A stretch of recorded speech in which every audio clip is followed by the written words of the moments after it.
Hello guys, இன்னைக்கு நம்ம உங்க வாழ்க்கையவே மாத்த போற கர்மாவோட 12 விதிகளை பத்தி தான் பார்க்க போறோம். நம்ம என்ன பண்றோமோ அது அப்படியே நமக்கு பிரதிபலிக்கும். நம்ம நல்லது பண்ணா நமக்கு நல்லது நடக்கும், நம்ம கெட்டது பண்ணா நம்ம கெட்டது தான் நடக்கும். இதுதான் கர்மான்னு சொல்றாங்க. இந்த கர்மா மேல நிறைய பேருக்கு நம்பிக்கை கிடையாது. ஆனா நிறைய பேரோட வாழ்க்கையில இந்த கர்மா உண்மையாவே விளையாடி இருக்கு. ஆன்மீக வழியில பார்த்தோம்னா இந்து மதத்துல பொதுவாவே 3 வகையில கர்மாவை நம்புறாங்க. நம்பர் 1, பிராரப்த கர்மா. இந்த ஜென்மத்துல நீங்க செஞ்ச நல்லது கெட்டது எல்லாத்துக்குமே கிடைக்கிற கர்மா தான் பிராரப்த கர்மா. நம்பர் 2, சஞ்சித கர்மா. முன் ஜென்மத்துல நீங்க செஞ்ச நல்லது கெட்டது எல்லாத்துக்குமே சேர்த்து கிடைக்கிற கர்மா தான் சஞ்சித கர்மா. நம்பர் 3, அகாமி கர்மா. இப்ப நிகழ்காலத்துல நீங்க எடுக்கிற முடிவுகள், நீங்க செய்யற செயல்கள், இது எல்லாத்துக்குமே கிடைக்கிற கர்மா தான் அகாமி கர்மா. கர்மா அப்படின்னா வெறும் கெட்டது மட்டும் கிடையாது. நல்ல கர்மா கெட்ட கர்மா அப்படின்னு 2 வகையான கர்மா இருக்கு. நல்ல கர்மா அப்படிங்கிறது நம்ம செஞ்ச நல்ல விஷயங்களுக்கு நம்ம கிடைக்கக்கூடிய பலன். கெட்ட கர்மா அப்படிங்கிறது நம்ம செஞ்ச கெட்ட விஷயங்களுக்கு கிடைக்கிற பலன். அது சின்ன தப்பா இருந்தாலும் சரி, பெரிய தப்பா இருந்தாலும் சரி. உதாரணத்துக்கு, நம்ம ஒருத்தங்க மனசு கஷ்டப்படுற மாதிரி திட்டிருப்போம், அம்மாவை எதிர்த்து பேசியிருப்போம், கோவப்பட்டு எல்லாத்தையுமே தூக்கி உடைச்சிருப்போம். இப்படி பண்ற சின்ன சின்ன தப்பும் கூட நமக்கு கர்மாவா பிரதிபலிக்கும். சரி, இந்த கர்மாவின் 12 சட்டங்கள் என்ன, அது எப்படி உருவாச்சு, அது யாரு சொன்னா அப்படிங்கறத பார்க்கலாம். இந்த கர்மாவோட 12 விதிகளும் இந்து மற்றும் புத்த மதத்தவர்களோட நம்பிக்கை வழிமுறைகள்ல தான் உருவானது. இந்த 12 சட்டங்களுமே பிரபஞ்சத்துல நம்ம ஆற்றல் எப்படி வேலை செய்யுதுன்னு புரிஞ்சுக்க கூடிய ஒரு கருவி அப்படின்னு சொல்லலாம். நம்மளோட ஒவ்வொரு செயல்களும் நம்மளை எப்படி பாதிக்குது, மத்தவங்களை எப்படி பாதிக்குது, இந்த பிரபஞ்சத்தை எப்படி பாதிக்குது இப்படின்னு இந்த 12 விதிகள் மூலமா நம்மளால ஈஸியாவே புரிஞ்சுக்க முடியும். முதல் விதி, த கிரேட் லா. இந்த லாவை தான் காஸ் அண்ட் எஃபெக்ட் அப்படின்னு சொல்றாங்க. அதாவது நாம விதைச்ச விதைய நம்ம அறுவடை பண்றோம். அந்த விதை நல்ல மருத்துவ குணம் உள்ள செடியோட விதையாவும் இருக்கலாம், இல்ல விஷ செடியோட விதையாவும் இருக்கலாம். நம்ம இந்த பிரபஞ்சத்துல என்ன கொடுக்கறோமோ அதுதான் நமக்கு அப்படியே திரும்ப கிடைக்கும். அன்பு, காதல், பாசம், இரக்கம், சந்தோஷம், இதெல்லாம் உங்களை சுத்தியுள்ள மக்களுக்கும் இந்த மொத்த பிரபஞ்சத்துக்கும் கொடுக்கறப்ப உங்களுக்கு அதே அன்பு, பாசம், காதல் அப்படியே கிடைக்கும். அதே மாதிரி நீங்க கோபம், வெறுப்பு, பொறாமை, இது எல்லாத்தையும் இந்த பிரபஞ்சத்துக்கு கொடுத்தா அதே தான் உங்களுக்கு திரும்ப கிடைக்கும். இதுதான் த கிரேட் லா. அடுத்து இரண்டாவது விதி, த லா ஆஃப் கிரியேஷன். நம்ம என்னதான் போராடினாலும் வாழ்க்கை அது பாட்டுக்கு தன்னால போயிட்டே தான் இருக்கு. சோ நம்ம ஒண்ணுமே பண்ண வேணாம், எல்லாமே அதுவாவே நடக்கும் அப்படின்னு நினைச்சா அது தப்பு. நம்மளோட பங்களிப்பு இல்லாம நம்ம வாழ்க்கை ஒரு அடி கூட எடுத்து வைக்காது, இருந்த இடத்துல அப்படியே தான் இருக்கும். சோ எல்லாத்தையுமே நீங்களே உருவாக்குங்க. உங்களுக்கு தேவையான எல்லா விஷயங்களையுமே உருவாக்க ஆரம்பிங்க. எல்லாமே அதிசயம் மாதிரி ஒரே இரவுல நடந்துராது. உங்களோட அறிவை சரியா பயன்படுத்துங்க. உங்களோட ஆற்றல், திறமை, இது எல்லாத்தையும் வச்சு உங்க வாழ்க்கைய நீங்களே அழகுபடுத்துங்க. இப்போ உதாரணத்துக்கு, உங்களுக்கு ஒரு மருத்துவர் ஆகணும்னு ஆசை. ஆனா சில சூழ்நிலைகள் காரணமா உங்களால அப்படி ஆக முடியலன்னு வைங்க. நீங்க அதையே நினைச்சு உங்க மனசு உடைஞ்சு போயிடாம அதே கனவுகளோட இருக்கக்கூடிய இன்னொரு நபருக்கு உங்களால முடிஞ்ச உதவிகளை செய்யுங்க. அந்த நபரை மருத்துவராக்குறதுக்கு உங்களால முடிஞ்ச உதவிகளை செய்ய ஆரம்பிங்க. இதன் மூலமா அந்த நபரால காப்பாற்றப்படுற எல்லா உயிருக்கான பலன்களும் உங்களுக்கும் கிடைக்கும். சோ நீங்க உருவாக்குற விஷயம் உங்களுக்கு மட்டும் பயனுள்ளதா இல்லாம உங்களை சுத்தி இருக்கிறவங்களுக்கும் பயனுள்ளதா இருக்கணும். வாழ்க்கை தன்னால போகும்னு உட்கார்ந்துகிட்டு இருக்காம உங்க வாழ்க்கையை அழகா மாத்த புதுசா ஏதாவது உருவாக்குங்க. இதுதான் த லா ஆஃப் கிரியேஷன். அடுத்ததா மூன்றாவது விதி, த லா ஆஃப் ஹியூமிலிட்டி. உங்க வாழ்க்கையில ஏதாவது மாற்றத்தை கொண்டு வரணும்னா உங்ககிட்ட என்ன இருக்கோ அதை அப்படியே தவிர்க்காம ஏத்துக்கணும். நிறைய வெற்றி பெற்ற மக்கள் பாத்தீங்கன்னா அவங்க எல்லாருமே மத்தவங்கள பத்தியும் கொஞ்சம் சிந்திக்கிறவங்களா இருப்பாங்க, தைரியமா இருப்பாங்க.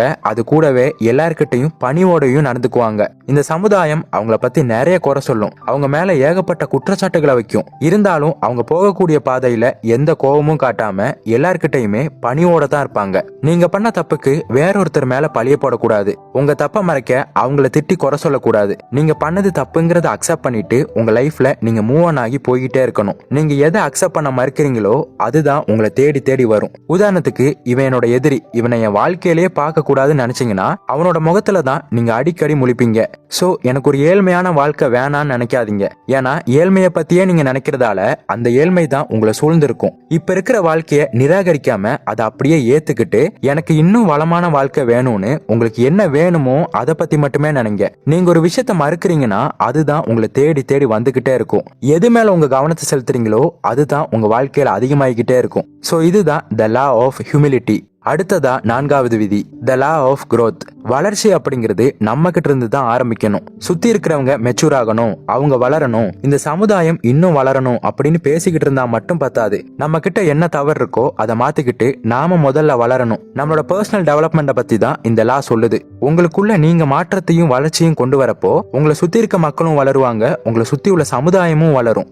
அடுத்ததா 5வது விதி த லா ஆஃப் ரெஸ்பான்சிபிலிட்டி. நம்ம வாழ்க்கைக்கு நாம தான் பொறுப்பு. உங்க வாழ்க்கையில ஒரு சின்ன விஷயம் நடந்தாலும் அதுக்கு நீங்க தான் பொறுப்பு. அது நல்லதா இருந்தாலும் சரி, கெட்டதா இருந்தாலும் சரி, அதுக்கு நீங்க மட்டும்தான் ரெஸ்பான்சிபிள். மத்தவங்க என்ன கேவலமா நடத்துறாங்க அப்படின்னு குறை சொல்லாம அதுக்கு காரணம் என்னன்னு யோசிச்சு பாருங்க.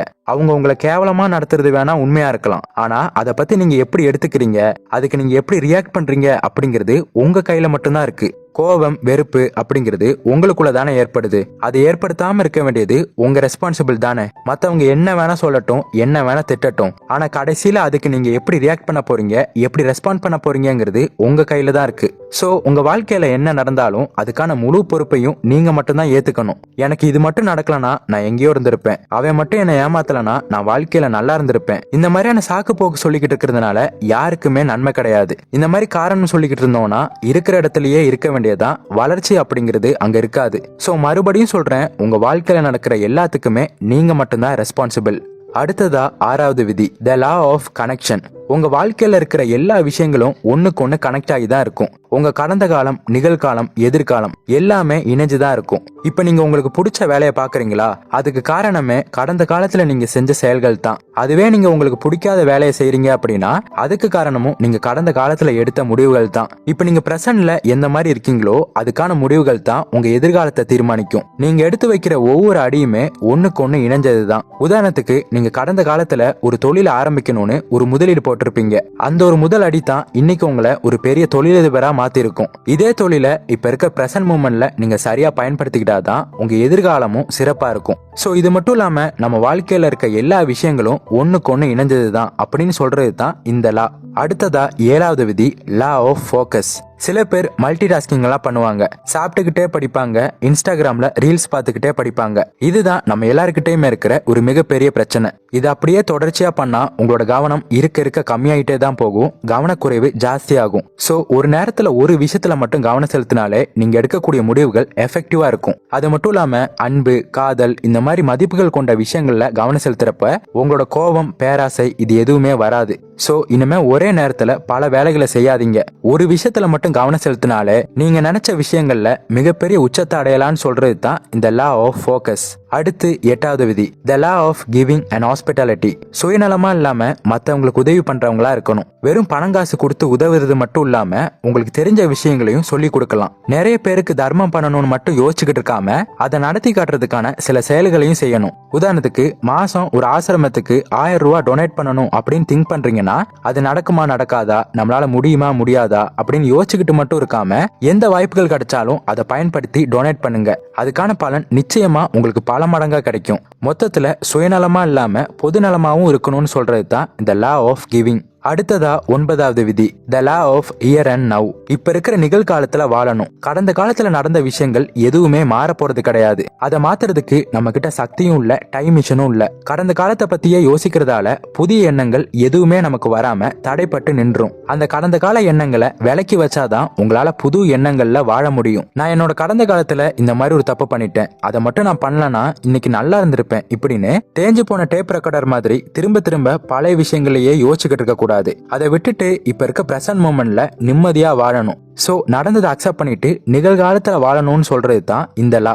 அடுத்து 10வது விதி த லா ஆஃப் சேஞ்ச். ஒரு சூழ்நிலையிலேயே உங்க வாழ்க்கை அடிக்கடி வந்துட்டு போகுதுன்னா அதுல ஏதோ ஒரு மாற்றத்தை சந்திக்க போறீங்கன்னு அர்த்தம். உங்க வாழ்க்கையில மாற்றம் வரப்போகுதுன்னு காட்டுறதுக்காகத்தான் இந்த பிரபஞ்சம் ஒரே விஷயத்த திரும்ப திரும்ப காட்டிக்கிட்டு இருக்கும். மேபி நீங்க யோசிச்சு கூட பார்க்காத ஒரு நல்ல வாழ்க்கை துணை உங்களுக்கு கிடைக்கலாம், இல்ல நீங்க யோசிக்காமலே ஒரு நல்ல சம்பளம் கிடைக்கக்கூடிய வேலை உங்களுக்கு கிடைக்கலாம். இப்படி நிறைய விஷயங்கள் இருக்கு. இது வெறும் பாசிட்டிவ் மாற்றமா மட்டும் இருக்காது. நம்ம வாழ்க்கையில ஏதோ ஒரு தப்பு நடக்க போகுதுங்கிறத உணர்த்துறதுக்காக கூட இந்த பிரபஞ்சம் நம்மளை எச்சரிக்கை பண்ணலாம். இதை மாத்தணும், இந்த பிரச்சனையை மாத்தணும் அப்படின்னா நம்ம எண்ணங்களையும் உணர்வுகளையும் இணைச்சு அந்த மாற்றத்துக்கு ஏத்த மாதிரி நம்மள நாமளே அட்ஜஸ்ட் பண்ணிக்கணும். சோ ஒரு விஷயம் உங்க வாழ்க்கையில அடிக்கடி நடக்குதுன்னா உங்க வாழ்க்கையில ஒரு பெரிய மாற்றம் ஏற்பட போகுதுன்னு இந்த பிரபஞ்சம் உணர்த்துறதா இந்த லா சொல்லுது.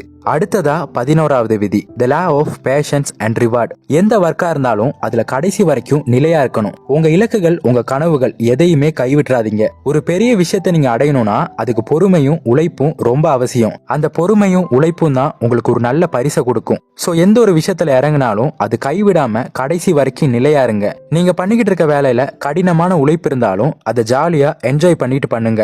சோ நீங்க செய்யக்கூடிய செயல்கள் கண்டிப்பா வீணாகாது, அதுக்கான பலன் நிச்சயமா கிடைக்கும்னு சொல்றது தான் இந்த லா. கடைசியா 12வது விதி, the law of significance and inspiration. நம்ம என்னதான் தனியா சுதந்திரமா வாழ்ந்தாலும் இந்த உலகத்துக்கு நம்மளோட பங்களிப்பை கொடுத்துதான் ஆகணும். நம்ம பகிர்ந்துக்கிற விஷயம் நமக்கு வேணா சின்னதா இருக்கலாம், பட் மத்தவங்களோட வாழ்க்கையில அது ஒரு பெரிய மாற்றத்தை கொண்டு வரும். ரோட்ல ஒரு பேனா வைக்கக்கூடிய ஒரு சின்ன பையனை கூப்பிட்டு நீ படிக்கணும், அப்பதான் நீ பெரிய ஆளானா நல்லா இருக்க முடியும் அப்படின்னு நீங்க சொல்லிட்டு ஒரு பேனா வாங்கிட்டு அங்க இருந்து போயிருவீங்க. ஆனா அந்த சின்ன பையன் மனசுல அது நல்லா பதிஞ்சு படிக்கிறதுக்கான எல்லா விஷயங்களையும் அவன் செய்ய ஆரம்பிச்சான் அப்படின்னா நீங்க அந்த இடத்துல விதைச்ச விதை அவனை எப்படி பாதிச்சிருக்கும்னு கொஞ்சம் நினைச்சு பாருங்க. நீங்க பிறக்கும் போது சிறப்பான திறனோட தான் பிறந்திருக்கீங்க. உங்க வாழ்க்கைக்குன்னு ஒரு நோக்கம் இருக்கும், உங்களுக்குன்னு இந்த உலகத்துல ஒரு வேலை இருக்கும். இதெல்லாம் கொடுத்து இந்த உலகத்துல உங்களை தனித்துவமா காட்டுறதுக்காகத்தான் நீங்க இந்த உலகத்திலேயே வாழ்றீங்க. சோ இந்த உலகத்துக்கு உங்களோட பங்களிப்பு தேவை. அப்படி உங்களோட ஆற்றலை மத்தவங்களுக்கும் பகிர்ந்துக்கிறதுக்காகத்தான் இந்த உலகத்திலேயே நீங்க இருக்கீங்க. இந்த உலகத்துக்கு நீங்க பங்களிச்சாதான் இந்த உலகமும் உங்க வாழ்க்கைக்குன்னு ஏதாவது பங்களிப்பு கொடுக்கும். சோ இதுதான் the law of significance and inspiration. இந்த 12 கர்மாவின் சட்டங்களும் நமக்கு ஒரு வழிகாட்டி மாதிரி. நீங்க செஞ்சது தான் உங்களுக்கு திரும்ப கிடைக்கும், நீங்க விதைச்ச விதை தான் நீங்க அறுவடை செய்ய போறீங்க. இந்த விஷயங்களை மட்டும் தெளிவா உங்க மூளையில ஏத்திக்கங்க.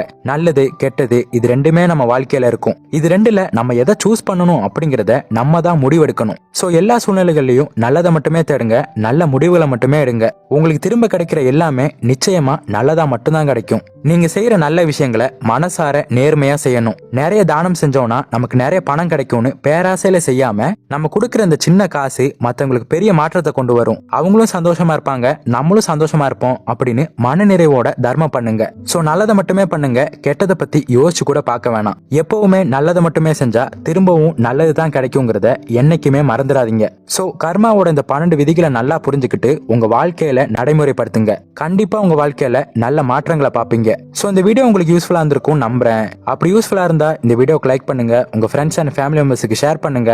அப்புறம் மறக்காம நம்ம சேனலை சப்ஸ்கிரைப் பண்ணிட்டு பக்கத்துல உள்ள பெல் ஐகானை கிளிக் பண்ணிக்கோங்க.